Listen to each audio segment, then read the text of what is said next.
아 근데 이거 이런 거 말하면 너무 건방지지 않은가? 참, 뭐 만점자인데.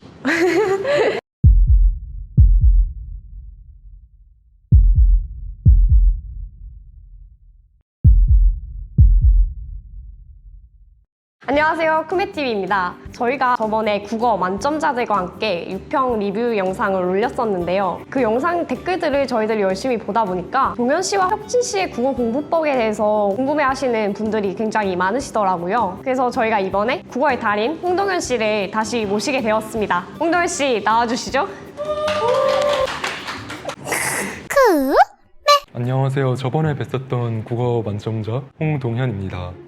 진짜 간지인데. 일단 도현 오빠가 작년 수능에 만점을 받기는 했지만 오빠가 삼수를 하셨잖아요.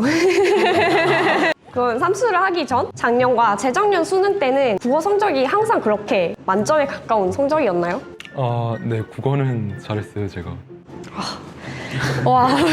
제가 국어를 참 잘했는데 현역 때는 수학이 5등급이었고 그다음에 재수 때는 수학과 물리가 각 3등급이어서 국어가 의미가 사실 없었는데 그래도 삼수 끝에 이 자리에 함께하게 돼서 매우 기쁩니다. 국어를 제가 또 잘할 수 있었던 이유는 되게 진부한 얘기인데 어렸을 때부터 책을 제가 굉장히 좋아했어요. 그래서 약간 활자 친숙도라고 할 만한 그런 국어를 푸는데 필요한 능력이 어렸을 때부터 배양이 되어 있었기 때문에 제가 잘할 수 있었다고 생각을 합니다. 제가 본 홍동현 씨는 글자와는 조금 인연이 없는 것 같은데. 그러면 저희가 지금 수능을 앞둔 고등학생들을 위해서 국어 연계 교재 공부법에 대해서 한번 얘기를 해보려고 해요. EBS가 되게 중요하거든요. 중요한 이유가 문학 작품 연계가 굉장히 많이 돼요. 그게 사실 EBS가 비문학이나 화법, 작문, 문법 영역들에 대해서는 사실 그렇게 큰 의미가 없어요. 왜냐면 비문학은 새로운 주제가 나와야 학생들이 어떤 주제를 외운다거나 이런 식의 편법을 쓰지 않기 때문에 국어를 출제하시는 교수님들이 최대한 그런 부분에 대해서는 유의를 하세요. 그런데 문학의 경우에는 문학 작품 연계율이 굉장히 높기 때문에 기출 문제를 제외하고 EBS 교재 모든 지문들을 확실히 숙지하는 게 매우 중요합니다. 또 수험생활 하시면서 기출문제를 굉장히 많이 풀었을 텐데 기출문제를 푸는 양이라든지 빈도라든지 이런 거는 따로 정해놓고 푸신 경험이 있으신가요? 제가 사실 재수할 때와 삼수할 때 모두 특정 재수학원에 다녔기 때문에 재수학원 같은 경우에는 과목별로 정해진 수업 시간이 있어요. 문학은 대충 일주일에 2번 했던 것 같고요. 비문학을 일주일에 3번 하고 문법 시간을 따로 갖고 약간 이런 구성으로 수업을 받았던 것 같습니다. 그러니까 사실 문법도 소량이지만 꾸준한 공부가 필요하고요. 그리고 화법과 작문에 대해서도 자신이 부족하다 느낀다면 확실한 공부가 필요할 것 같습니다. 문학은 EBS 연계 지문에 대한 철저한 분석이 필요하고요. 그리고 비문학 같은 경우에는 특정한 양을 정해놓고 공부하는 게 필요해요. 하루에 2지문이라는 특정한 목표를 잡고서 공부를 하면 가장 효율이 좋을 것 같은데요. 제 생각에는 그 방법은 노트에다가 그 비문학 지문을 놓고 그다음에 문단별로 핵심 내용과 그 디테일을 요약을 하는 그런 연습을 하면 실력 향상에 많은 도움이 될 거라 생각합니다. 제가 추천드리는 비문학 지문은 역시 역대 평가원 기출 지문입니다. 평가원 기출 지문에 있는 비문학 문제를 풀 때 우리는 비로소 평가원의 관점이 어떤 것인지를 알 수 있고 평가원의 기조는 그렇게 쉽게 바뀌지는 않거든요. 물론 유형은 바뀌지만 제가 느끼기로는 제가 풀어본 역대 기출들에서 느껴지는 평가원의 기조는 하나같이 글을 잘 읽고 푸는 사람에게 고득점을 주는 유형을 선호한다는 것입니다. 그런데 이런 출제 기조에 대해서 수험생이 지녀야 할 자세는 약간 지문을 보고 딱 이게 너무 어렵다. 진짜 나에게 주어지면 안 되는 그런 문제가 아닌가 하고 생각을 할 수 있는데요. 현역 분들은 되게 당황을 하실 수 있거든요. 그런데 가장 중요한 것은 자신에 대한 자신감과 나에게 어려우면 이제 모든 다른 수험생들에게 똑같이 어렵다는 사실을 인식을 하고 그다음에 난이도 조절이라는 건 어느 한 부분이 어려우면 한 부분이 쉬운 그런 식으로 되기 마련이거든요. 특히 이 부분에서는 저도 가장 많이 공감이 되는 게 저는 현역으로 2019학년도 수능을 보게 되어서 시험지를 받았을 때 당혹스러움이 아직도 잊혀지지가 않는데 아무래도 가장 첫 시간이고 자신의 수능에 있어서 흐름을 가장 잘 결정할 수 있는 과목이 국어라고 저는 생각을 해요. 그렇기에 국어에 있어서 가장 중요한 것은 무엇보다 마인드 컨트롤이라고 생각하는데요. 저도 작년에 당황스러웠지만 그래도 흔들리지 않고 끝까지 잘 풀 수 있었던 것 중에 하나가 아까 도희 오빠가 말했듯이 시험이 어려우면 당연히 나만 어려운 게 아니라 나 말고 다른 사람들도 당황해서 평소보다 더 좋은 성적을 내지 못할 건데 어차피 이거는 절대평가도 아니고 상대평가라서 시험이 어렵다면 뭐 그만큼 등급컷이 조정될 것이다. 내가 더 틀려도 그만큼 등급컷이 내려갈 것이다 라고 생각을 하면서 저는 계속 풀었던 것 같아요. 이렇게 3번의 수능을 겪으면서 느껴봤듯이 매년 시간이 지날수록 정말 새롭고 다양한 유형들이 많이 나오는데 그럼에도 불구하고 아직까지 기출의 중요성은 항상 얘기가 나오는데 이 부분에 대해서는 어떻게 생각하세요?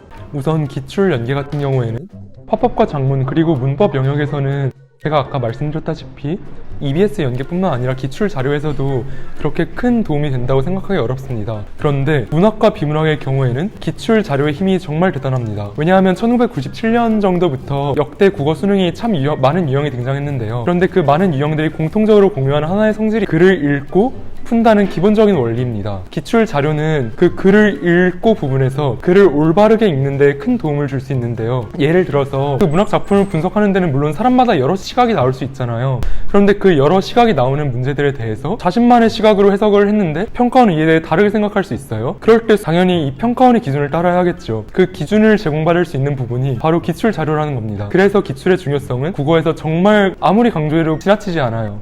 네, 그럼 국어 하면은 또 중요한 거 하나가 바로 시간을 분배하는 방법인데요. 과연 국어 만점자는 시간 분배를 어떻게 해서 풀었을지 한번 들어볼까요? 제가 정해놓은 절대적인 기준이 몇 가지가 있어요. 제가 특히 화법과 작문, 문법 부분을 풀 때는 빠른 스피드가 생명이거든요. 왜냐하면 문학과 비문학은 정확한 독해를 통해서 정확하게 문제를 이해해야 질문을 잘 풀어낼 수 있지만 화법과 작문과 같이 아주 그렇게 문장의 연결 구조를 세심하게 살펴볼 필요가 없는 글들에는 편법인 키워드를 통해서 서치하는 방법이 되게 잘 먹혔어요. 지금까지는 화법과 작문을 풀 때는 굉장히 빠른 속도로 정확하게 잘 풀어보려고 노력을 했고요. 그리고 문법 같은 경우에도 배경 지식이 있으면 물론 제시된 지문 전체를 꼼꼼히 읽어야 하겠지만 제시된 지문을 아주 한 글자 한 글자 낱낱이 읽을 필요 없이 빠르게 문제로 넘어가서 빠른 문제풀이를 할 수 있기 때문에 화작문에 대해서는 절대적인 시간인 25분을 넘기지 않도록 유의를 했습니다. 25분을 화작문에 투자하고 나면 이제 25분을 문학, 25분을 비문학에 투자하는 게 일반적일 텐데요. 그 25분을 화법과 작문, 문법에서 넘겨버리면 국어에서 시간에 쫓기는 경험은 매우 섬찟한 경험인데요. 이는 마음의 평정심을 무너뜨리고 이는 문학 작품을 볼 때나 비문학 작품을 볼 때나 제대로 독해할 수 없게 만들어서 국어 성적에 매우 큰 악영향을 줍니다. 그래서 화작문에서 문학과 비문학으로 넘어가는 타이밍이 굉장히 중요해요. 이제 문학과 비문학으로 넘어가서는 특별히 어려운 지문이 있고 특별히 약간 좀 더 쉬운 지문이 있습니다. 그래서 어려운 지문이 무엇인지 쉬운 지문이 무엇인지 그걸 빨리 파악을 한 다음에 그 다음에 어려운 지문이 있다면 가장 중요한 부분인데 아까 말씀드렸듯이 과감하게 넘어가셔야 합니다. 과감하게 넘어가는 그런 용기 하에서 우리는 쉬운 문제, 우리가 알고 있는 문제를 다 풀어낼 수 있고 그러면 최소한 억울하진 않겠죠. 사실 이건 모든 과목에서 마찬가지인데요. 쉬운 문제를 먼저 풀고 어려운 문제를 나중에 푸는 것, 그것이 정말 가장 중요합니다.